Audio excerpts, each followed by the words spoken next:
这个巨高会有点腿软的。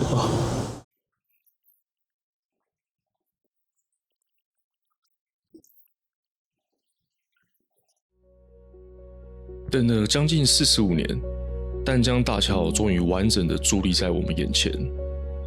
这座大桥的兴建计划最早可以追溯至1980年，当时许多观众甚至还没出生哦。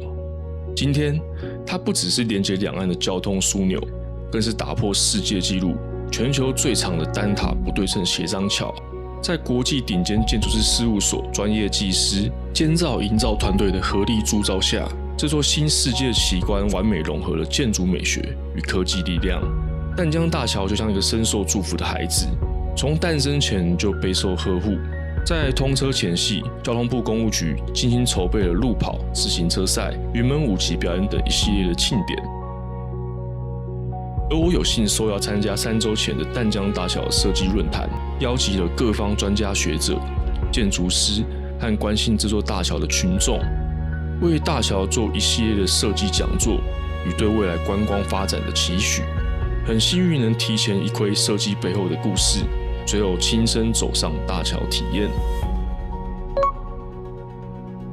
这次的论坛办在降捷郁金香酒店，这里的空间非常的优雅舒适，更重要的是离淡江大桥3分钟以内哦。酒店好像就是为了赏桥而生。论坛上众星云集，听着产官学界大佬的洞见与过招，真的是很精彩哦。摄研院也很用心的将这个活动以直播的方式完整记录下来，我把几段精华陆续放在后面分享出来。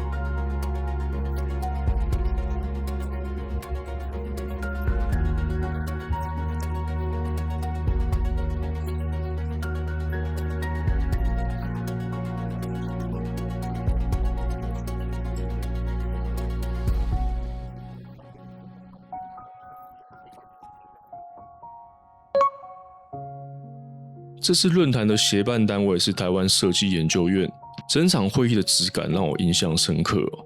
这让我想到一个长期被忽略的问题：台湾的美学设计力受惠于 AI 浪潮，台湾的科技实力毫无疑问站在世界的第一梯队，但设计力呢？我们鲜少提起。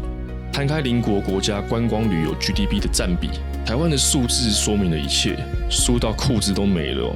但这跟美学设计力有什么关系？人类基因里天生喜欢美的事物，台湾拥有绝美的山海自然风光，可惜长期以来的建设只求功能，不求美感，让我们在观光旅游上整整错失了一个世代。不过好消息是，2020年台湾设计研究院成立后，公部门开始有组织的推动设计规划，由公而私，润物无声地改变城市面貌。台湾正在努力追回失落的100年。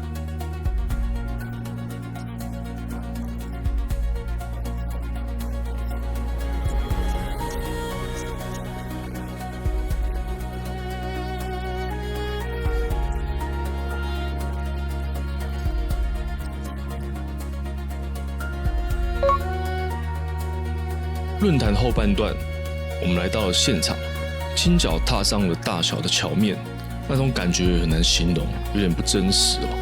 但我确实就站在上面。频道从6年前就开始记录这座桥的施工过程，拍下它一点一滴长大的样子，从围堰、桥柱、桥塔、钢索、结块，到今天这座横跨两岸的庞然大物。站在桥面上，海风带着浪沫扑上来，我的眼角不禁被打湿。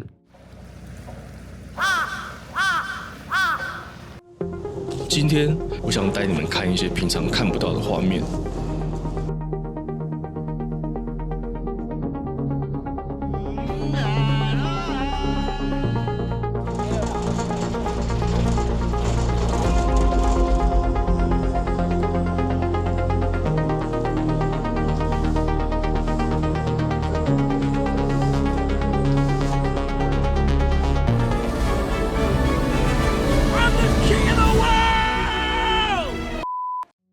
这座横跨淡水河口的巨型艺术品，颠覆了对桥的想象。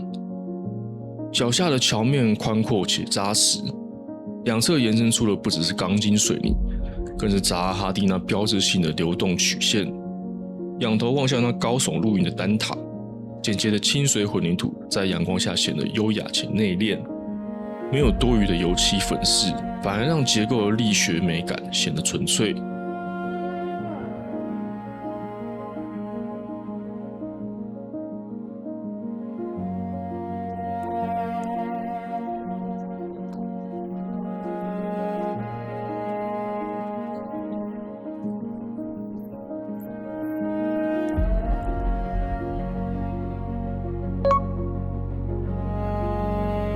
接着我们参观了管理中心，它的造型结构很特别，搭配螺旋的机车匝道、采螺旋丸的设计。除了执行一般的行控管理业务，另外还有游客参观区，可以了解关于大桥的故事，这点挺好的，能增加大桥旅游的广度与深度。因为整个建筑都是圆弧线，所以光影会从一些意想不到的地方洒落进来，这空间与光影的交织体验真的很棒哦。看到这个标示，还有整体的平面视觉设计，我就安心了。设计美学完全在线，还很有国际水准的质感。一起期待它全部完成后的样子。再完美的工程，也会有一些小遗憾。目前讨论度最高的2点：机车道太狭窄，主塔未上白漆。相关的报道已经很多，我就不再铺开叙述。我想从建筑美感的角度点出2个可以更好的地方。淡江大桥的造型灯杆是特规定制，但在桥的界面处，特制灯与一般路灯之间的间距出现了不连续，侧面看甚至有明显的断差。本来我是没有察觉，直到博翔发现告诉我后，就再也回不去了。每看一次就是一次疙瘩难受。另外，关于大桥管理中心屋顶的太阳能板，它的 layout 排版非常的，应该可以很明显看得出来排得不是很协调。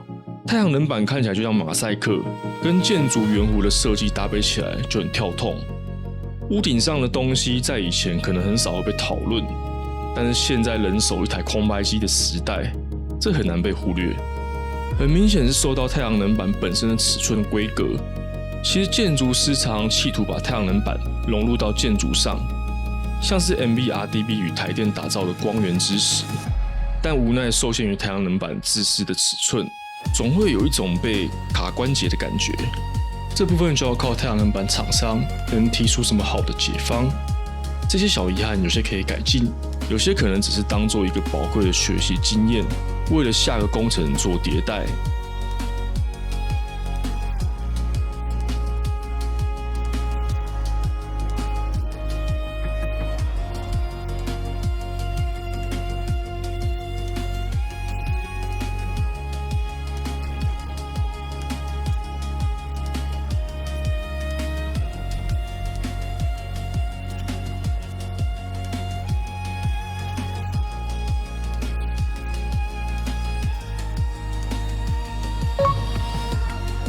在论坛期间，我与于小兰建筑师、张马龙建筑师聊到另一个重要的问题：关于台湾一般的桥梁设计，并不会有建筑师的参与，桥梁设计权属于土木结构技师，所以造型美学部分没有人可以把关。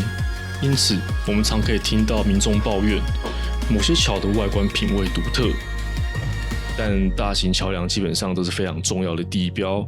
要改变现况比较务实可行的做法，就是各县市政府在都计审议行政法令上明令多少规模金额以上的桥梁必须纳入设计审议，为重要桥梁的建筑美学把关。淡江大桥能够实现，是当初决策者的远见。这样的决策过程，或许也能成为公部门推动重大建设时提供一个很好的参考与借鉴。淡江大桥的诞生，不只是改变两岸的通勤距离，也改变人与人的距离，将大家的心连接起来，甚至是与世界连结。